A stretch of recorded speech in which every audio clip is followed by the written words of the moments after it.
So I had to take Hebrew and Greek in seminary, and I can't tell you that I retained a whole heck of a lot. And I can't tell you I was a great student of Hebrew or Greek. And today, when I have to dive into the biblical text, as I do pretty regularly, I don't rely on my memory or recollection of my training so many years ago.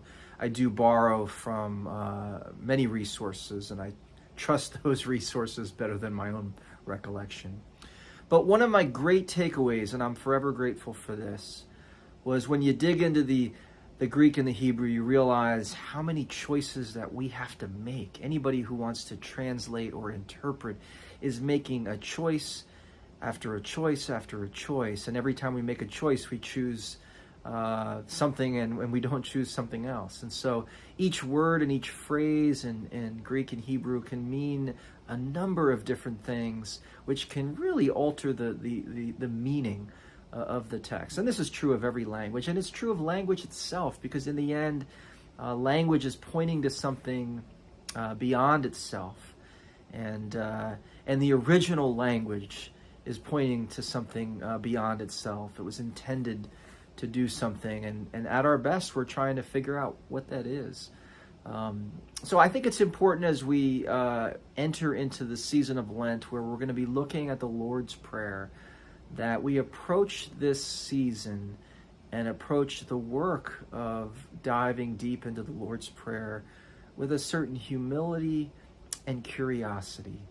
Yes, we've been praying the prayer a particular way for a long time, but as much of a gift as that is, it can also limit us, and it has limited our understanding. And so by opening up these conversations and these questions, and by looking at different translations as we will, I hope it'll open up some space in your own prayer life, in your own spiritual life, and in your relationship with God. Because in the end, God is a mystery beyond our wildest imagination and beyond our understanding. And God is a presence that's intimately involved in our lives. And I can't think of a more intimate endeavor than to dive into this prayer. Jesus spoke these words. This was his attempt to respond to the spiritual hunger and longing of his disciples, who asked him, "Lord, teach us how to pray."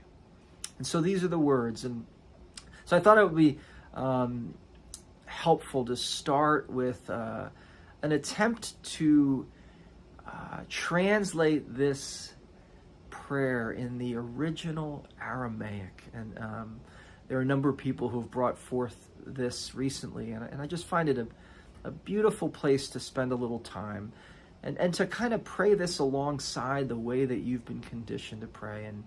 And so I want to do that today, not so that this prayer would replace the Lord's Prayer, but it might come alongside it for a period of time and hopefully deepen and maybe enrich your experience of this very special prayer that Jesus taught us.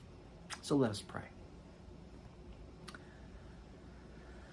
O thou from whom the breath of life comes, who fills all realms of sound, light, and vibration, may your light be experienced in my utmost holiest.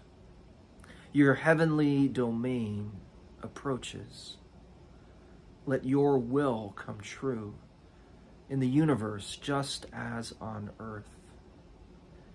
Give us wisdom for our daily need. Detach the fetters of faults that bind us, like we let go the guilt of others. Let us not be lost in superficial things, but let us be freed from that which keeps us from our true purpose.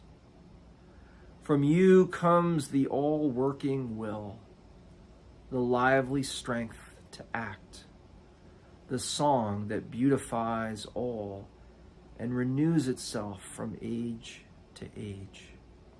Sealed in trust, faith, and truth, I confirm with my entire being.